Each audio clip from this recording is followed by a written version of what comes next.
The Mendon-Honeoye Falls-Lima Sentinel welcomes you to this edition of the Mayor's and Supervisors Weekly Update, brought to you by... Each week, our community makes history. Each week, you make history. And each week, there's only one source to turn to for the first take on history. You know what that is? Subscribe to the Sentinel right now to discover the history being made in your own backyard. The Mendon-Honeoye Falls-Lima Sentinel. More than just your news, it's your history. Hey, welcome everyone to this week's edition of the Mayors and Supervisors Update. I'm Chris Carosa, publisher of the Mendon-Honeoye Falls-Lima Sentinel, and each week we bring you the goings-on in the towns and villages in our coverage area. This week we'll be starting with John Moffett, the supervisor of the town of Mendon. John, what's moving in Mendon? Hi, everyone. Glad to see everybody in this new year. We've had some interesting weather, as always, and power outages, but we've all managed to survive.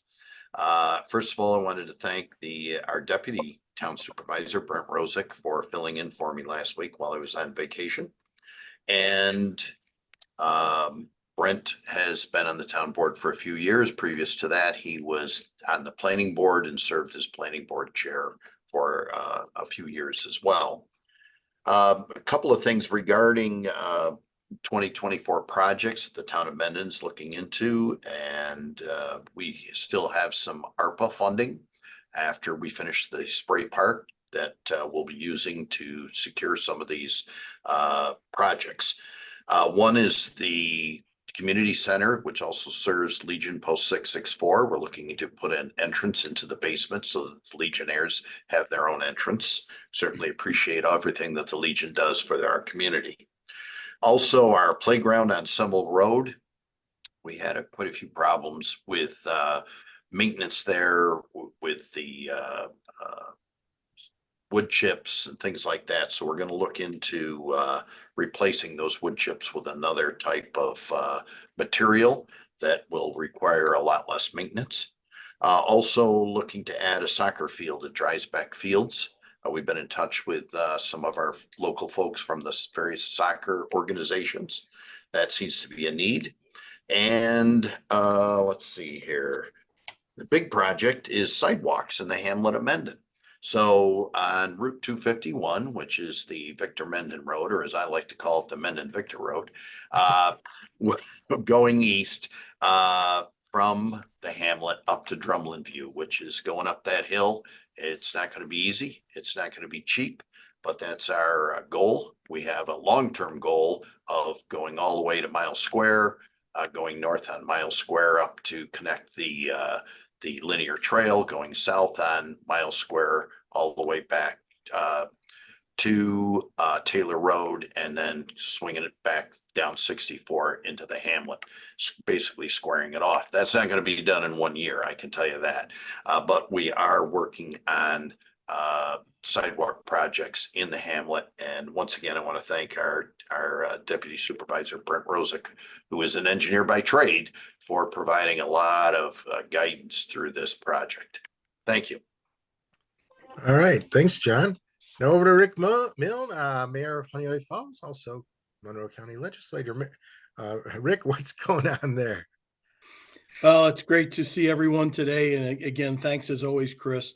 A couple really going to focus, as I usually do. I'm going to focus more on the village today because we have a couple of bigger things to talk about. But county is going well. You know, again, we just got into our new year, just like everyone else. But as far as the government goes, we just got into our new year with the new leadership taking over, and we did receive our committee assignments, which I talked a little bit about last week. And we just had our first actual county committee meetings this past week. So really just getting back into the new year.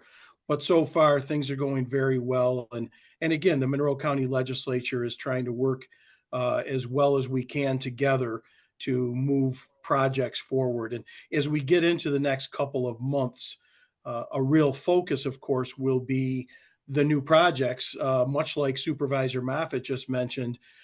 New York State and Monroe County DOT projects will be, beginning, and the planning process is going on now. So as always, a lot of road and bridge projects, culvert projects, one in the town of Mendon this year. So a lot of work going on. As far as the village of Honeoye Falls go, um, our Parks Commission, or excuse me, our conservation board is going to be reviewing our parks comprehensive plan, if you will. That hasn't been updated in a number of years, and there are some updates that we want to continue to work on.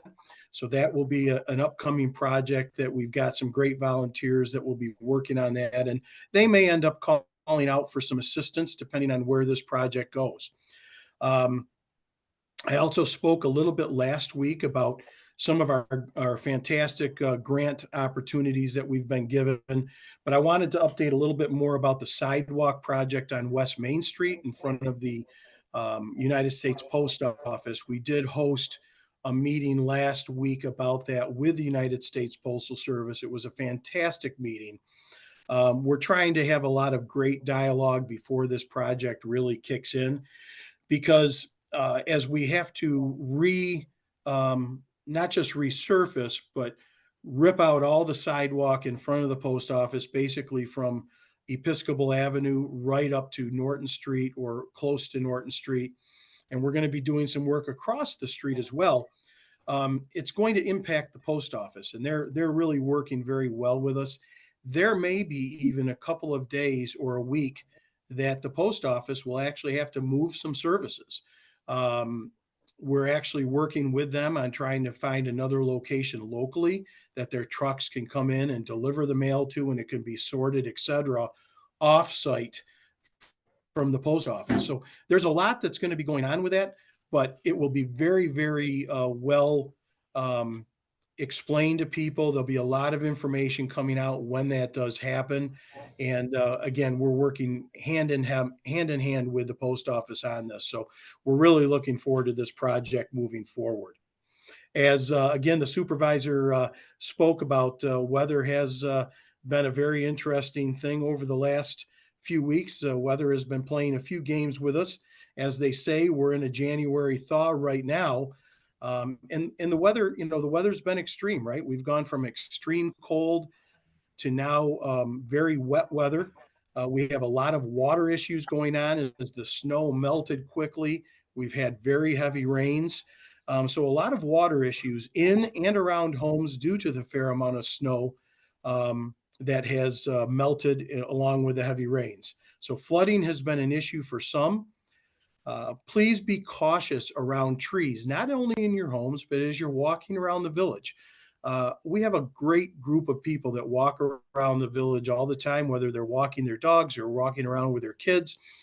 And a lot of these people are very observant, right? So if you happen to see a tree, a big tree that is leaning in a direction that it hasn't been leaning, don't hesitate to reach out to the village and let us know. These are the type of weather issues, even without high winds, when you have these big changes in weather from freezing to thawing to the ground being oversaturated. There are trees with very low and high level, if you will, root systems that can tumble very easily. So be on the lookout for that. And also with your kids and pets, be very cautious if you're observing the Honeoye Creek, which is beautiful right now. The falls are really roaring, but the banks can be very soft as well. So watch your children, little kids and pets as they get near the banks. You want to stay away from that. We just want everyone to be safe.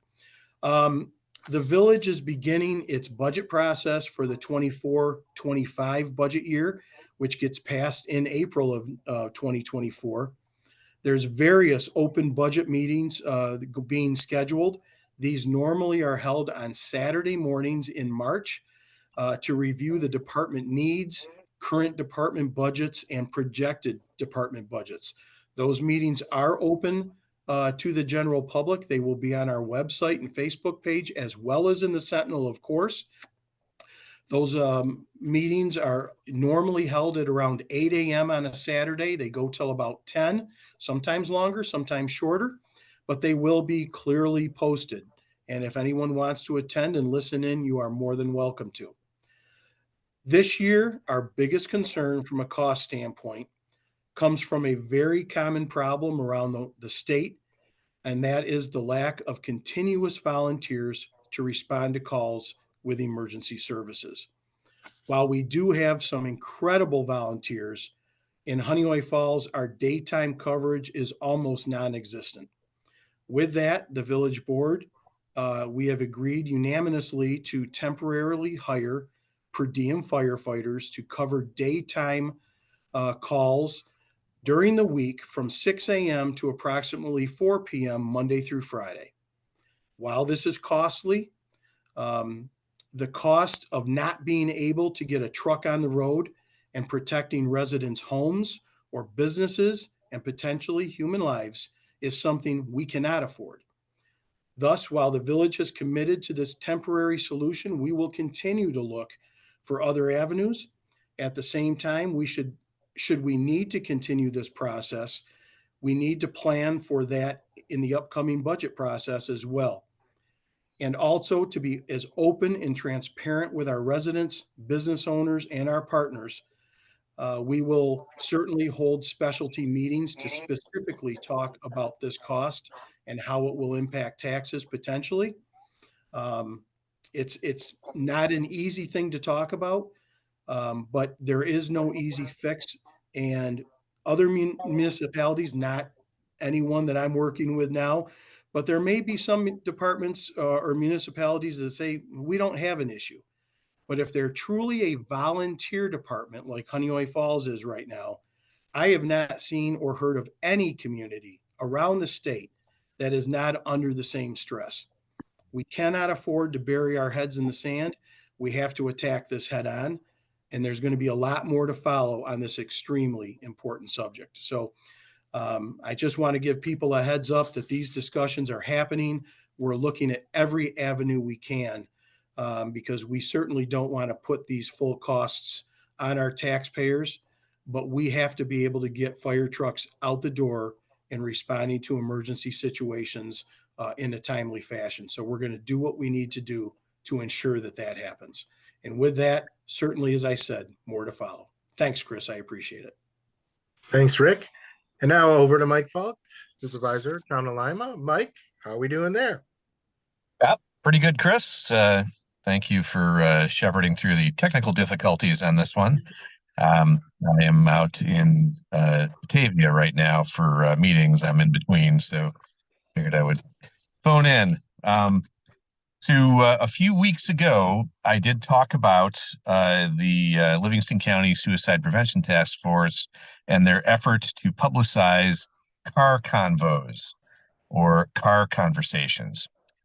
When you have your young adult with you in the car, it's sort of a trapped audience, and it's a great time to just talk about things and broach some subjects. You are seeing the bulletin boards now are popping up around the community. There is one on Rochester Street. If you are headed south into the village of Lima, there's a billboard there on the left. You'll see that it is talking about car convos. And so the whole thing is to try to get the adults to talk about suicide and mental health issues and all of that. With the constant hustle and bustle of life today, sometimes a few minutes in the car can make a significance in the well-being of our kids. Having regular discussions, including those focused on mental health and suicide, can play a significant role in reducing feelings of isolation, stigma, and hopelessness. So I hope you see the billboards and take advantage of that. The Livingston County Office of the Aging has been named a collaborative program winner by Crown Communities. So the Livingston County Office of the Aging has a home away from home respite program, which is designed for people taking care of their own loved ones, to give them a safe place to drop the loved one off for 8 hours a week, just to give the caregiver a bit of rest. The Crown Communities Award is recognizing how successful that program is, and hopefully a little bit of publicizing that will encourage other counties to do sort of the same thing. If you are caring for a loved one full time or even part time, it can be very stressful and includes lack of sleep and all that other stuff. Getting a few hours break where your loved one is someplace where you know that they are going to get care and with people that you can trust is a huge relief. And lastly, for all of the merchants in the area, not just those in Lima or Livingston County, don't forget that on February 11th, there is going to be a huge change into the way that you have to publicize the use of credit cards, no matter what your business is. And so the law goes into effect on February 11th, and basically you do have to publish two prices. If there's a credit card price and it has some uplift on it to cover your credit card processing costs, and a cash price, then those two things have to be published so that consumers can see both. And you may not charge more than your credit card provider is charging you to use the credit card. That's a huge change. So don't get caught, and you can Google it online. The governor has put it into effect. And that's all I've got, Chris. All right. Thanks, Mike. Rick, John, anything more? Nothing? Thank you all for being here, and thank you all for watching. Remember, if you'd like to watch this when it airs on Sunday at 1 o'clock, like our Facebook page or subscribe to our YouTube channel, and those platforms will inform you when the show begins airing. That's all for this week. We'll see you all next week. Bye-bye for now.